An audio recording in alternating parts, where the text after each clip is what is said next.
Take this ready to come. Like probably. Don't you? Ash, Hold on. Let me just. Yeah. you know. Sorry. Bear with us for a moment.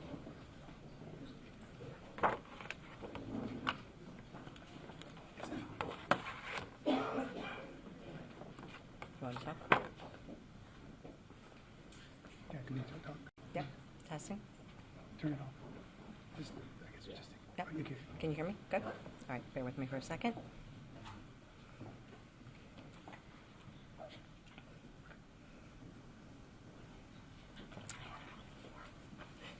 Thank you. Yeah. You know what? I'm just gonna. Sorry, guys. All right. Good morning. I'm Jennifer Shorn, District Attorney of Bucks County. I want to announce the individual standing behind me. To my left is Chief Deputy District Attorney Matthew Linetti. To my right is Deputy District Attorney Ashley Toohey. And to her right is Assistant District Attorney Christine Sassani. They're the prosecution team assigned to this case. Behind me is Lieutenant Bob Gorman and Detective Tim Furman from the Bucks County District Attorney's Office, the county detectives assigned to investigate this case. Directly behind me is Chief Martin McDonough, our Chief of County Detectives, and to his right is Detective Kevin Pletnicki, and to his right, Detective Jake Gallagher with the Middletown Township Police Department, and to his right, Lieutenant Steve Foreman from the Middletown Township Police Department, Chief Joseph Bartarillo from the Middletown Township Police Department, and finally, Captain Pete Feeney of the Middletown Township Police Department. I just want to start with commending all of these individuals for the work they've done thus far and the work they're going to continue to do on this case. On Tuesday, January 30th of 2024, at 6:59 p.m., the Middletown Township Police Department was dispatched to a death investigation at 145 Upper Orchard Drive in Levittown, Middletown Township. While en route, they received updated information that an elderly male had been found in the bathroom with a large amount of blood and that his head had been decapitated. The head of this deceased individual was located in an adjacent room, wrapped in saran wrap and in a cooking pot. Denise Mohn had arrived home and found her decapitated husband and ran to a neighbor's house where she asked that they call the police. Middletown Township Police arrived at 7:06 p.m.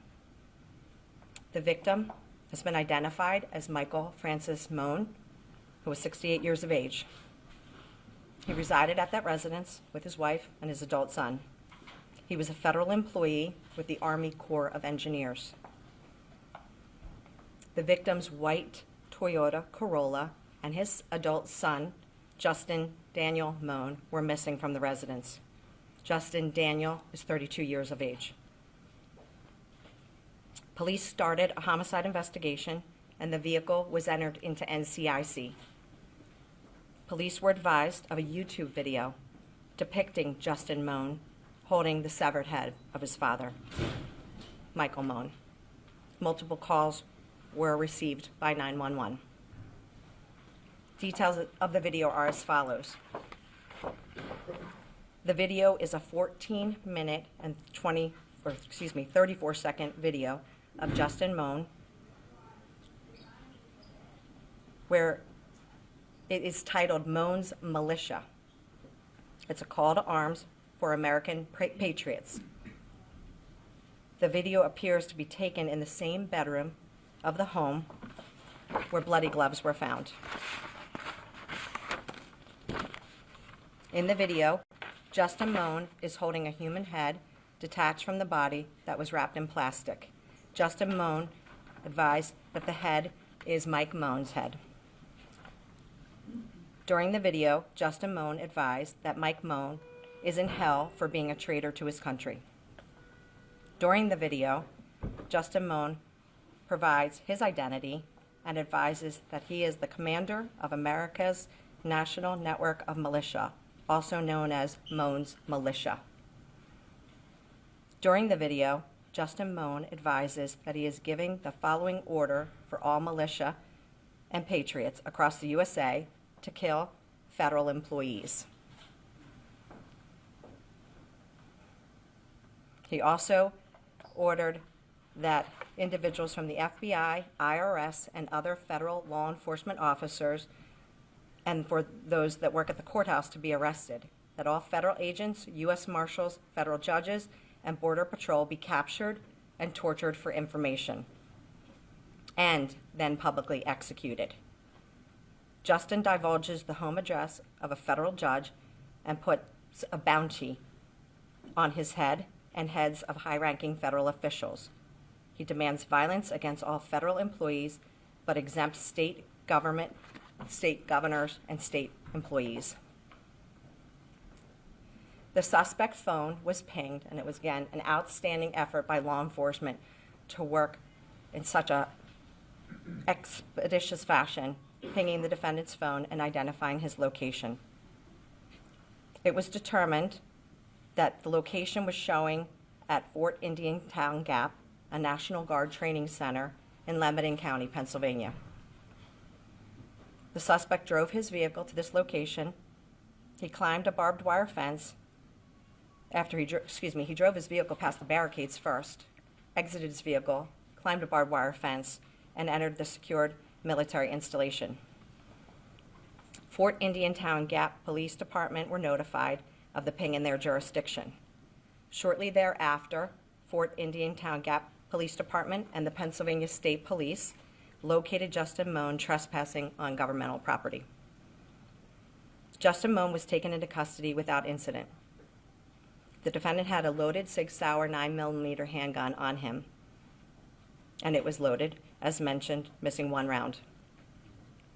Justin Mohn was taken into custody. The defendant stated he went to Fort Indian Town Gap in an effort to mobilize the PA National Guard to raise arms against the federal government. He also indicated that he wanted to speak to Governor Shapiro to join forces. The autopsy of Michael Mohn was conducted on Thursday, February 2nd, by Dr. Ian Hood, forensic pathologist. It was determined that Michael Mohn suffered a gunshot wound to his head and then was subsequently dismembered, and that the mechanism was the use of a knife to sever limbs and tendons, and then ultimately a machete to sever a spinal column. This investigation, again, I can't speak more highly of the work that was done by my colleagues and fellow members of law enforcement. They identified the fact that the defendant purchased a firearm the day before murdering his father. He purchased that firearm at Johnson's in Croydon, Bristol Township, Bucks County, on January 29th.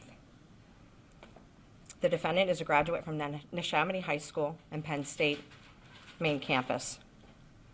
He previously worked and lived in Colorado, working for a contractor for Microsoft Corp. He's currently unemployed. He has no history of diagnosed mental health issues, and there are presently no 302s or 201s in his history. I am going to turn it over to Chief Joseph Bartarillo, and then we'll be available to answer any questions you may have.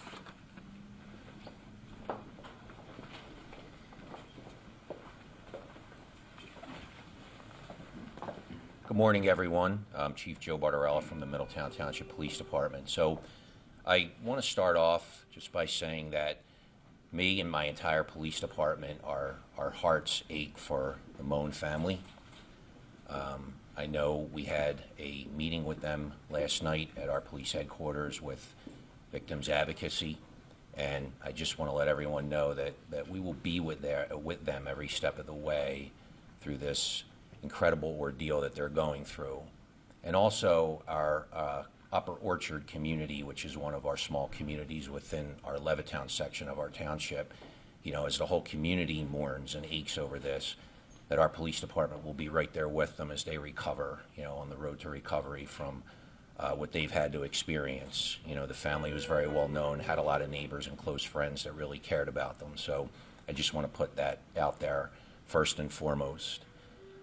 Next, the one thing I want to do is recognize all of the law enforcement agencies that played, such a huge role in making such a fast apprehension and bringing closure to this in getting the apprehension within hours of the crime occurring. We were discussing that if Justin hadn't been apprehended, can you imagine the manhunt that would have been underway, shortly thereafter, and how everything would have been focused on finding him and how the entire community would have been in a state of panic. So one of the things I want to do right now is just praise our law enforcement. From my police department, our Detective Sergeant, Zach Brocious, he's the one that actually did, they call it the ping. I say tracking Justin's cell phone and pinpointing where he was. Two of our detectives are here, our lead detectives on the case, Jake Gallagher and Kevin Platnecki, but all of our detectives were at the scene that night. And that was our first priority, getting to the scene, preserving the scene, but then locating Justin, who went quickly from a person of interest, obviously, to the suspect. And with that, police department that I'm learning more about every day, the Fort Indian Town Gap PD, who did an incredible job of rapidly responding when we called them and told them that we had a general idea of Justin's location based on cell phone tracking.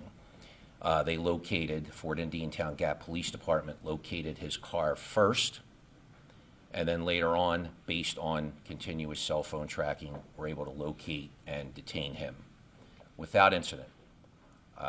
I don't know the full circumstances as to where he was detained. I think he did climb over a fence and get into the fort. He might have been armed, but you have to ask their police department about it. I'm very grateful to the Fort Indian Town Gap PD for the outstanding work they did in getting that apprehension as quickly as they did. So given that, I do want to thank them, and also Pennsylvania State Police. And in addition to our police department, we're very blessed to work in a county where we have an outstanding relationship and we do a lot of mutual aid and we assist each other. We're 39 small police departments, 43 law enforcement agencies, supported by what I think is the best district attorney's office in the state.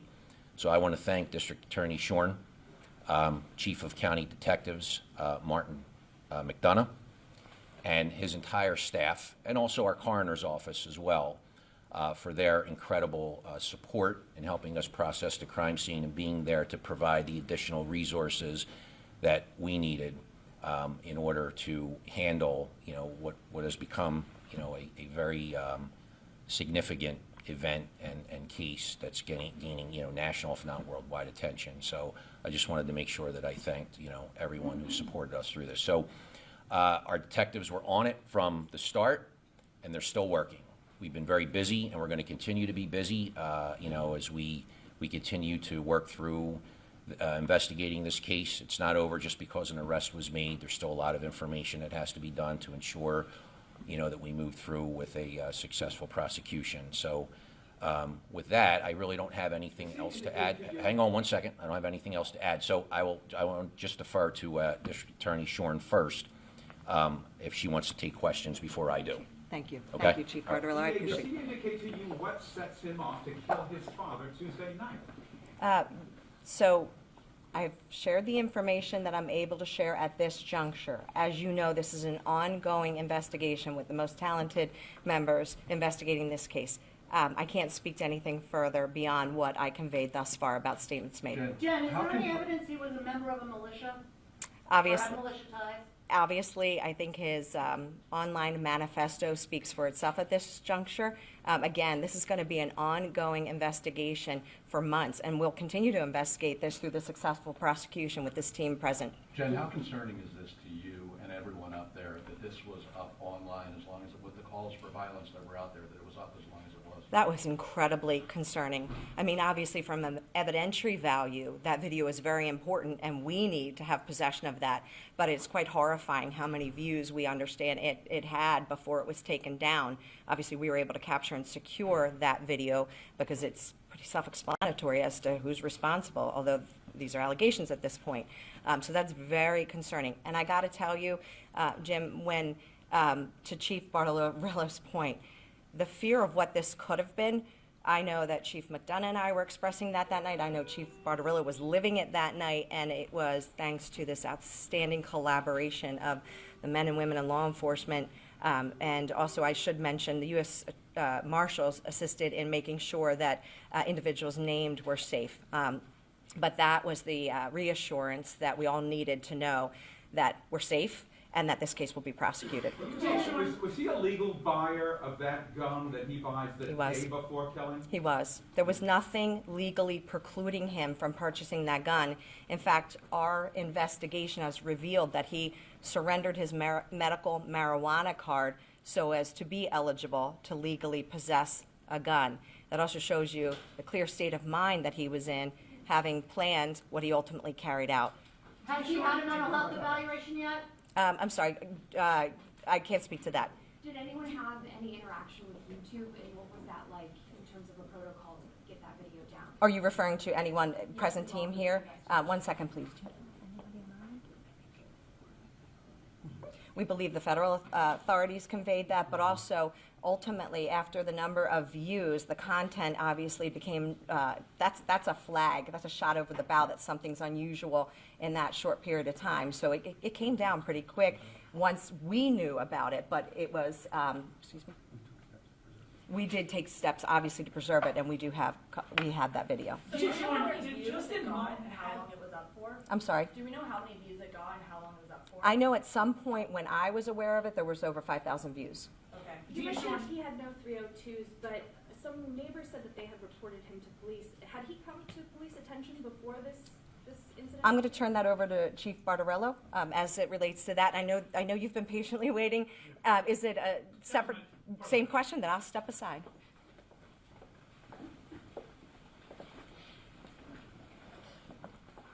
So I have been emailed by several reporters regarding our police department's past contact with Justin Mohn. So we went through our records management system, and our police department has had 3 prior contacts, 2 direct, 1 indirect.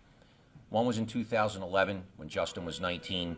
He had an argument in his home driveway with someone. There was nothing criminal there, and that was resolved. One was in 2019. Justin reported that he received a threat from someone at Progressive Insurance in Ohio because he was suing them and just wanted a record of it. And then last year we did not have contact with Justin, but his employer from Philadelphia called one of our officers and just expressed concern about, Justin's behavior at work and wanted legal advice on how to go about terminating his employment, which we don't do. Our police department doesn't offer that. That's for his, individual employer. So we did refer the employer, to seek out, legal resources for that, and also because it was in Philadelphia to, refer anything work-related, if they were concerned, to the Philadelphia Police Department. That's the only contact. I know we keep hearing that police were outside of his home at various times, outside of, what I just mentioned. I can only speak for the Middletown Township Police Department. We were not. Did he have a history of threatening the judge that you mentioned in the YouTube video? Not that we're aware of. It was never reported to us. Chief, when the employer calls and says, I need legal advice how to fire this cat, does that prompt you to go to him? Do you have any contact with him after the employer We didn't calls? go to him after that because the officer asked if, was there any criminal action on his part, or any threats made or anything like that. I think there was concern over, I guess, what Justin was writing, some novels that he was writing, but we did not have contact with him after that. No, direct contact. Based on what the information that the officer gathered, and what the decision the officer made, no, I don't think we needed to have contact with him after I that. believe DA Shorn touched on his intentions out in Fort Indian Town Gap. I don't know if any colleagues with Gap Police were in contact with you. I just wanted to ask again if there's any way to know what he might have been up to and what the next few hours, had he not been caught, might have held. So you're asking I'm if, asking what his intentions right, were. so if we tracked him up there and he hadn't been apprehended, what he would have I know done? it's a hypothetical. I'm just asking, Right. in talking with him since arrest, Yes. what you believe his intentions So were. I have no idea what he said since arrest, and I wouldn't be able to share that anyway, and I don't know what his intentions were, except that he was armed inside a National Guard base, so Do you know if he's facing federal charges? If that's are involved. I'm not sure. Talk about what DA Shorn or Chief.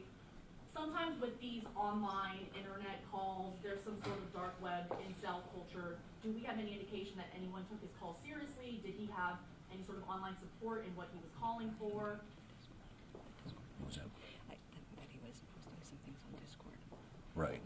Do you want to speak to Yeah, that? I'll Go ahead. speak to that. Obviously, as mentioned, this is still very much an ongoing investigation, and this investigation will take months, not days. But we do know that there was some communication on Discord as far as that is what we've learned, and we're still investigating that. So as it relates to some of the things he conveyed in this video and his beliefs and position, the one thing I want to state again is it was evident to us that he was of clear mind in his purpose and what he was doing. Aside from what his beliefs are, he was of clear mind doing this, and that's an important fact to us in this prosecution. DA, do you expect you'll have a defense attorney claiming that he was insane, that is a mental? So your argument is being made right here. Your view, clear mind, got rid of his marijuana license, got a gun, he knew what he was up to. Anytime we have a murder case, we anticipate what issues we may face in the subsequent prosecution. One of the things we always look at is there going to be a later claim of McNaughton insanity? That is a very specific definition where somebody is unaware of the nature and consequences of their actions. Not that they're perhaps what the common term crazy is, but it is a very specific terminology. And I can state with the evidence we have gathered thus far, this individual was acting with clear mind, aware of his actions, and proud of his consequences. Aren't you engaging to cut your father's head off? I mean, isn't that an insane act? There is a complete and utter difference between what we would term that person's crazy to what is legal insanity, and that will be evident later when we prosecute this matter. DA Sean, forgive the question, but if I'm not mistaken, you said that Mr. Mohn, the father, also had limbs? No, his head was dismembered. Yes, decapitated, dismembered, post-mortem. Okay. Do you know how long he had been planning this? Because he got the gun the day before. Do we know how far back beyond that? We don't at this juncture. It's still pending. Obviously, we're going to gather as much information as relates to that. How long was he in the base before he was arrested?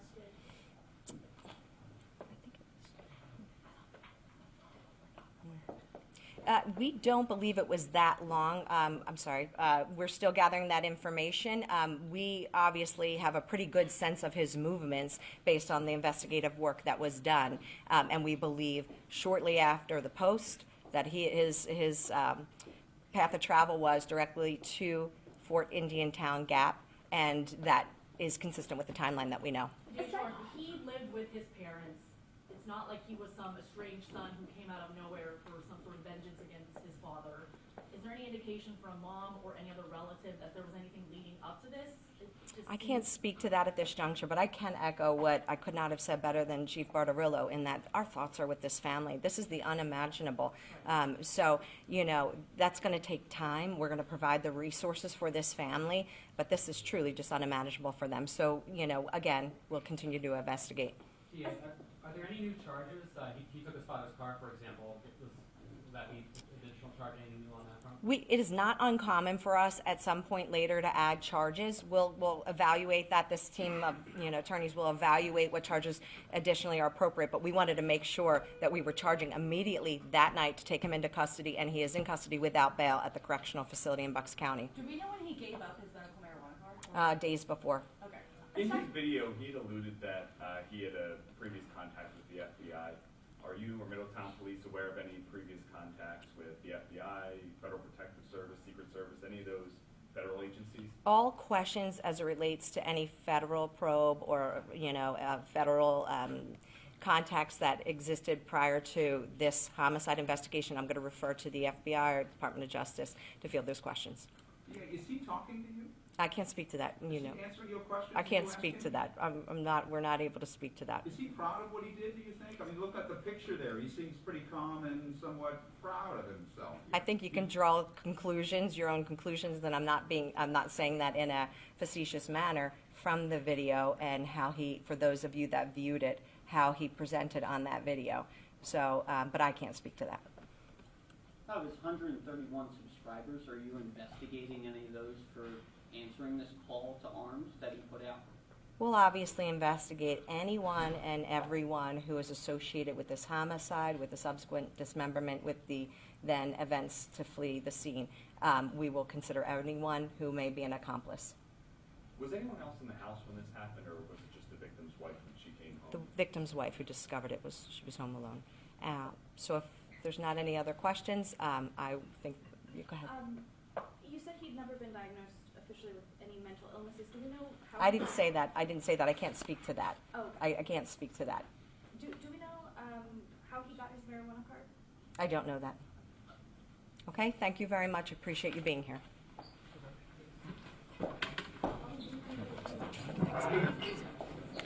We'll go downstairs.